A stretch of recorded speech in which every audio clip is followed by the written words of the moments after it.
ఉన్నాడో ఎవడి నామస్మరణ వలన కేవలము శుభమే జరుగుతుందో వాడిని శివ అని పిలిచారు. మీకు నేను ఒక దేవాలయ ప్రాంగణంలో శివమహాపురాణ ప్రవచన సందర్భంలో మీకు ఒక విషయం విజ్ఞాపన చేస్తున్నాను.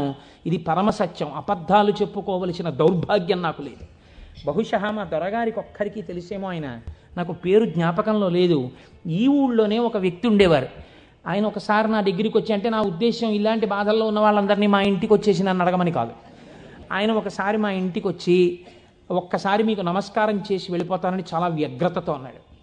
అంటే నేను ఆఫీస్కి వెళ్ళిపోతున్నానండి, టైం అయిపోతుంది, ఇప్పుడు నమస్కారం పెట్టి మాట్లాడడం ఎందుకు? అక్కర్లేదు, నేనేం మాట్లాడను, ఒకసారి నమస్కారం చేసి వెళ్ళిపోతానని. సరే చెయ్యండి, కానీ అది మీరు నమస్కారం చేస్తానన్నట్టు లేదు, ఒక్కసారి మిమ్మల్ని కొడతానన్నట్టుంది. ఎందుకంత భావన వ్యగ్రత అన్న అంటే, ఇవాళే నా జీవితానికి చిట్ట చివరి రోజు, నేను ఆత్మహత్య చేసుకోబోతున్నాను. నా మనస్సులో ఎప్పుడైనా శాంతి కలిగితే మీ ఉపన్యాసాల్లోనే కలిగేది. అందుకని మీకు ఒక్కసారి నమస్కారం చేసి ఆత్మహత్య చేసుకుందామని వచ్చాను. మీకు ఒక్కరికే చెప్తున్నాను, మీరు ఎవరికీ చెప్పకండి, సాయంకాలానికి నేను ఉండను అన్నది. నేను హడిలిపోయిన, ఇది నాకు చెప్పాడు బాబని, అది నేను తర్వాత ఎడతాను ఆఫీస్కి, అవసరమైతే హాఫ్ డే సీఎల్ ఎడతాను, కూర్చోండి అని కూర్చోబెట్టాను. అంటే బాబా ఇలా మా ఇంటికి వచ్చేయమని ఆలోచన అండి. కాబట్టి కూర్చుంటే ఏమి మీకు ఎందుకు కలిగింది బాధ? ఆయన ఏదో పాపం చాలా చెప్పుకొచ్చాడు ఏడుస్తూ. నేనన్నా సరే ఒక పని చేయండి, ఆఖరి ప్రయత్నం ఒకటి చేయండి. మీరు దీక్షగా 42 రోజులు శివాలయానికి ఎవ్వరికీ చెప్పద్దు. ప్రదోష వేళలో వెళ్ళి శివ ప్రదక్షిణం చేసి మీరు ఏమీ చెప్పకండి. మీరు చెప్పగలిగినంతసేపు శివాలయం అరుగు మీద కూర్చుని శివ శివ శివ శివ శివ శివ ఇదొకటే. ఒక 42 రోజులు ఈ దరిద్రాన్ని, మీ కష్టాలని అనుభవించి చూడండి అన్నారు. మీరు నమ్ముతారా? ఆ వ్యక్తి నా దగ్గరికి వచ్చి, నా జీవితంలో ఆశించని రీతిలో నా జీవితానికి ఒక కొత్త మలుపు తిరిగిందండి, నేను వరంగల్ వెళ్ళిపోతున్నాను, నేను సెటిల్ అయిపోతున్నానని చెప్పాడు. ఆ వ్యక్తే నాకు ఈ మధ్యనే మళ్ళీ ఫోన్ చేసి, కోటేశ్వరారు ఇప్పుడు నేను ఎంత ఆనందంగా ఉన్నానోనండి, ఒక్కసారి మీరు ఏమైనా వరంగల్ వస్తారేమిటండి ఉపన్యాసాలకి, మీ దర్శనానికి వద్దాం అనుకుంటున్నాను, నేను కూడా కాకినాడ అన్నాడు. అయ్యా మీరు ఎప్పుడైనా కాకినాడ, ఇప్పుడు అక్కర్లేదు, ఇప్పుడో తర్వాత వద్దురు కానీ, నేను వరంగల్ ఇప్పుడు మాత్రం రావట్లేదు, నేను వరంగల్ వస్తే చెప్తాను, అప్పుడు మీరు నా దగ్గరికి వద్దురు కానీ తప్పకుండా దర్శనానికి అన్నాడు. కళ్యాణి అందులో అంటారే, ఏతి జీవంతిమానందో నరం వర్ష శతాదపి అంటుంది సుందరకాండ. 100 ఏళ్ళు బతికిన వాడు శుభాన్ని చూస్తాడు. అందుకే తొందరపడి ఏదో సమస్య ఉందని ఆత్మహత్యలు చేసేసుకుంటాం, ఇలాంటి మాటలు అనకూడదు. కాబట్టి చూడండి, శివుడు ఉద్ధరించగలడు అనడానికి ప్రత్యక్ష ప్రమాణం మనకే ఉంది కదా. శివం అంటే మంగళం, శోభనం, శ్రేయస్సు, కళ్యాణం. ఏ శుభము నీకు కావాలన్నా శివానుగ్రహముగానే వస్తుంది. శివానుగ్రహము కలిగితే నీ ఇంట సర్వమంగళములు జరుగుతాయి. అందుకే శంకర భగవత్పాదాచార్య స్వామి శివానంద లహరిలో ఒక మాట అంటారు, అసలు శివ నిన్ను చూసి ఏదేదో అనుకుంటుంటారు, అసలు నీ స్వరూపం ఒక్కసారి ఆలోచించు. కరస్తే హేమాద్రౌ గిరిశ నికటస్తే ధనపతౌ గృహస్థే స్వర్భూజామరసురభి చింతామణిగణే శిరస్థే సీతాంశౌ చరణయుగళస్తే అఖిల శుభౌ కమర్థం దాస్యేహం భవతు భవదర్థం మమ మనః అంటారు. శంకర, నాకు శుభం ఈయన అడగడానికి నీకు నేనేమి ఇచ్చివను? కరస్తే హేమాద్రౌ, ఒక చేతిలో నువ్వు మేరు పర్వతం బంగారు కొండ పట్టుకున్నావు, బంగారు కొండే నీకుంది, ఇంకేమివ్వను? గిరిశ నికటస్తే ధనపతౌ, గిరిశ ఓ శంకర, నీ పక్కన నవనిధులకు అధిపతి అయిన కుబేరుడు ఇలా నిలబడ్డాడు. నువ్వు ఎప్పుడు కుబేరా కొంచెం ఏమైనా 2 రూపాయలనా ఏంటి అనలేదు. ఆయనే ఎప్పుడు ఏమైనా అడుగుతావేమోనని ఇలా నిలబడ్డా, ఆయన కోరిక తీరలేదు. గిరిశ నికటస్తే ధనపతౌ, కుబేరుడు నీ పక్కన ఉన్నాడు. గృహస్థే స్వర్భూజామరసురభి చింతామణిగణే, నీ ఇంట కల్పవృక్షాలు, కామధేనువులు, చింతామణులు రాసులు పోసి ఉన్నాయి. ఎన్ని కామధేనువులో, ఎన్ని కల్పవృక్షాలో, చింతామణులతో గోడలు కట్టారు నీ ఇంట్లో. పోన్లేవయ్యా ఇవన్నీ ఉన్నాయి, కానీ నీకేదో మోక్షం ఇస్తాను, నీకేమైనా అనారోగ్యం వస్తే తగ్గిస్తానడానికి నీ యొక్క శిరస్సు మీద సీతాంశు చంద్రబింబం ఉంది, చంద్రరేఖ ఉంది, కాబట్టి మోక్షం ఇచ్చే అధికారం నీకుంది. ఇంకా నీకు నేనేమివ్వను? నాది నాది అన్నది ఒక్కటి ఉంది నా దగ్గర, నీది కాదని నా దగ్గర ఉన్నది అన్నది ఏమిటో తెలుసా? కమర్థం దాస్యేహం భవతు భవదర్థం మమ మనః. నాది అని అస్తమానం నన్ను బంధనంలో పడేసే ఈ మనస్సు నీకు ఇచ్చేస్తా, బుచ్చేసుకో. ఏదో రకంగా ఆయన పాదాల దగ్గర చేరడానికి శంకరాచార్యులు వారు మన కోసం చేసినటువంటి శ్లోకం కమర్థం దాస్యేహం భవతు భవదర్థం మమ మనః మమ అన్న చోట నేను అన్న శబ్దం శంకరాచార్యుల వారి కోసం అండి, ఆయన అపరశంకరుడు. మన కోసం. ఇది జగద్గురువుల యొక్క కారుణ్యం.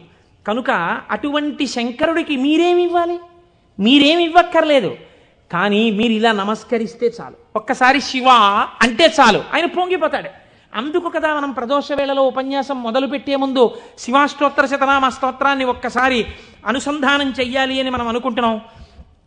మీరు చూడండి, నేను ఇక్కడ మీకు ఒక గంభీరమైనటువంటి విషయాన్ని వాళ్ళ ప్రస్తావన చెయ్యాలి అని అనుకుంటున్నాను.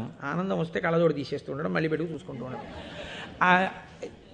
బాగుందండి మీరు చెప్పింది, శంకరుడు అంతటి గొప్పవాడే, ఇంతవరకు బాగుంది. కానీ ఇలా ఆయన ఎప్పుడూ మా కంటితో మేము చూడని రూపంలో ఉండడమేనా, లేకపోతే మాకు ఇంతకన్నా ఏమైనా గొప్ప ఉపకారం చేశారా? కళ్యాణం, భద్రం, శ్రేయం, శోభనం, శుభం, వీటన్నింటికీ అర్థం కేవలం శుభాలు చేసుకోవడం, పెళ్ళిళ్ళు చేసుకోవడం, బూరులు తింటూ ఉండడం, గారులు తింటూ ఉండడం, ఇవేనా?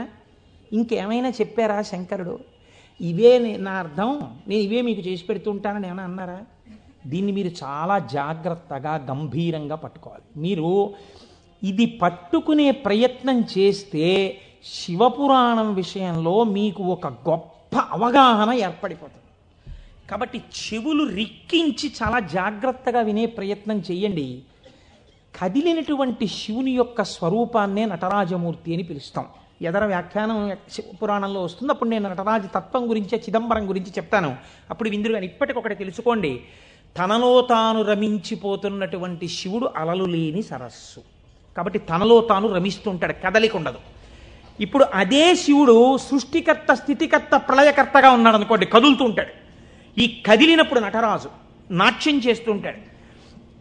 నటరాజు సృష్టి స్థితి ప్రళయకర్త అయి నటిస్తున్నప్పుడు పక్కన దగ్గరగా ఎవరైనా నిలబడతారా? నిలబడి అలా చూస్తూ సంతోషపడిపోయే వాళ్ళు ఎవరైనా ఉన్నారా నటరాజుని?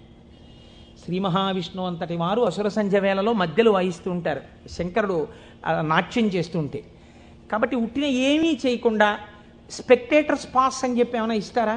రేపాక సుబ్బారావు సూర్యకళామందిరానికి ఇచ్చినట్టు ఇస్తే వెళ్ళి కూర్చున్న పాస్ పట్టుకుని మొదటి వరుసలో చాలా దగ్గరగా ఉట్టిన ఏ సహాయం చేయకుండా ఇలా చేతులు కట్టుకుని అబ్బా చాలా బాగా చేస్తున్నారండి అని ఇలా సంతోషంగా చూసేవాళ్ళు కూడా ఎవరైనా ఉంటారా సభలో? అంటే శాస్త్రం అంది ఇద్దరున్నారు, ఇద్దరే చూస్తారు. అలాగా మిగిలిన వాళ్ళందరూ నటరాజ తాండవమునందు సహాయం చేస్తుంటారు. ఆ ఇద్దరెవరో తెలుసా? ఒకరు వ్యాఘ్రపాదుడు, ఒకరు పతంజలి. వీళ్ళిద్దరే చూస్తూ ఉంటారు. వ్యాఘ్రపాదుడి యొక్క శరీర అధోభాగం పులిగా ఉంటుంది, పతంజలి యొక్క శరీర అధోభాగం పావుగా ఉంటుంది. పతంజలి ఆదిశేషుని యొక్క అంశ. ఈ పతంజలి వ్యాకరణానికి మహాభాష్యం చేశారు. ఈ పతంజలి 1000 నాలుకలతో సమాధానం చెప్పేవారు. ఒకానొకసారి ఈ పతంజలి మహర్షి దగ్గరికి 1000 మంది శిష్యులు వచ్చి, అయ్యా మీ దగ్గర మేము వ్యాకరణం నేర్చుకోవాలనుకుంటున్నామని అడిగారు. పతంజలి మహర్షి అన్నారు, సరే మీకు 1000 మందికి నేను నేర్పుతాను ఏకకాలంలో. ఎవరు ఏ స్థాయిలో ఉన్నారో ఆ స్థాయిలో పాఠం చెప్పేస్తాను. మీకు ఉదాహరణకి వ్యాకరణం అంటే కొద్దిగా సంగీతంతో పోల్చండి. కొద్దిగా అమరిక కోసం సంగీతం నేర్పేటప్పుడు బాగా కీర్తనల్లోకి వచ్చేసిన వాళ్ళకి, ఇంకా సరిగమ పదనిసల్లో ఉన్న వాళ్ళకి, from the lowest strung to the highest strung కలిపి కూర్చోపెట్టి సంగీతం నేర్పడం కుదరదు. ఎందుకనంటే ఎవరికి వాళ్ళకే టైం ఉండాలి, వాళ్ళ స్థాయికి తగినట్టు వాళ్ళకి చెప్తూ ఉండాలి. వ్యాకరణ మహాభాష్యం చెప్పేటప్పుడు 1000 మంది 1000 రకాలైన ప్రశ్నలు వేస్తారు. 1000 మందికి ఒకేసారి జవాబు చెప్పాలి. కాబట్టి ఇప్పుడు తాను ఎలా చెప్పాలి? తాను ఆదిశేషుడు కనుక శేషాంశతో చెప్పాలి, 1000 నాలుకలతో చెప్తాను. కానీ 1000 నాలుకలతో చెప్పినప్పుడు ఒక ప్రమాదం ఉంది. శేషాంశతో ఉంటాను, దానిలో విషపు గాలి కూడా వస్తుంది, ఎదురుగుండా కూర్చున్నవాడు బూడిదైపోతాడు. కాబట్టి తెర అడ్డం కడతాను. ఇది చిదంబరంలో జరిగిందండి యథార్థంగా. నేను ఒక తెర అడ్డం కట్టి లోపల నేను కూర్చుంటాను, మీరు బయట కూర్చోండి. మీరు ప్రశ్నలు అడుగుతూ ఉండండి, నేను చెప్పేస్తుంటాను 1000 నాలుకలతో. ఒక్క నియమం, 1000 నాలుకలతో నేను కష్టపడి 1000 మంది శిష్యులకు సమాధానం చెప్పడానికి కూర్చుని ఉండగా ఎవడైనా సరే నేను పాఠం పూర్తయిందనే లోపల లేచి వెళ్ళిపోతే వాడు బ్రహ్మరాక్షసుడైపోతాడని చెప్పి శాపం పెడుతున్నానన్నారు. 1000 మంది శిష్యులు కూర్చున్నారు. కొంతమందికి అసలు ప్రారంభంలోనే అనుమానాలు ఉంటాయి. అలాంటి వాళ్ళు కూడా ఉంటారు. ఇప్పుడు ఇది మోక్షద్వారం, ఇందులో దూరితే మోక్షం వస్తుంది అన్నాం అనుకోండి, ఇది ఎవరు పెట్టారండి అంటాడు. వెంటనే వాళ్ళు వచ్చారు. అసలు ముందు తెలుసుకోవడం కన్నా అనుమానాలు ఎక్కువ. అక్కడే పతనం ప్రారంభం. విన్నదాన్ని మననం చేసి దీన్ని మనం ఎంత అనుష్ఠానంలోకి తెద్దామని చూడకుండా మనం ఎన్ని అనుమానాలు ఇందులో తెచ్చేసుకుందాం అనేటప్పటికీ అవి ఎప్పటికీ ఆగవు. మీకు ఎప్పటికీ ఆగవు అనుమానాలు. ఇప్పుడు ఏమైపోయింది, ఇందులో ఒకటికి అనుమానం వచ్చింది. ఏమిటో వెళ్ళిపోతే బ్రహ్మరాక్షసుడు అంటున్నాడు. ఈ మాట వినగానే అసలు నాకు తోచడం మానేసింది. అసలు ఈయన మొదలెట్టే లోపలే కాసేపు బయటికి వెళ్ళి తిరిగి వస్తే మనశ్శాంతిగా ఉంటుంది. పాఠం మొదలెట్టే లోపల వచ్చేద్దామని ముందే వెళ్ళిపోయాడు ఆయన. పాఠం మొదలెట్టేటప్పటికి వద్దాం కాస్త మనశ్శాంతి వస్తుంది. లేకపోతే ఈయన ఏమిటో లోపల నేను 1000 నాలుకలు అంటున్నాడు, తెరత్తకూడదు అంటున్నాడు. ఓరు నాయనో ఇదంతా ఏ గొడవగా ఉంటుందో, వెళ్ళిపోతే బ్రహ్మరాక్షసుడు అంటాడు. ముందే కాస్త తిరిగి వస్తే, అలా తిరిగి వచ్చేస్తే కాస్త మనశ్శాంతిగా ఉంటుంది. అప్పుడు వచ్చి కూర్చుందాం పాఠానికని ముందే వెళ్ళిపోయాడు ఆయన. అంటే ఎలా ఉంటారో చూడండి లోకం. ఇప్పుడు పతంజలి వ్యాఖ్యానం మొదలుపెట్టారు. 1000 నాలుకలతో చెప్పేస్తున్నారు ఆయన పాఠం. ఒక ఆయనకి అనుమానం వచ్చింది. ఏమిట్రా 1000 మంది అడుగుతున్నాం, 1000 మందికి చెప్పేస్తున్నాడు సమాధానాలు, ఎలా చెప్తున్నాడు రా ఈయన? తెరడ్డం కట్టాడు, నేను చెప్తాను లేండి అన్నాడు. నిజంగా అసలు ఎలా చెప్పగలుగుతున్నాడో ఒక్కసారి చూద్దామని.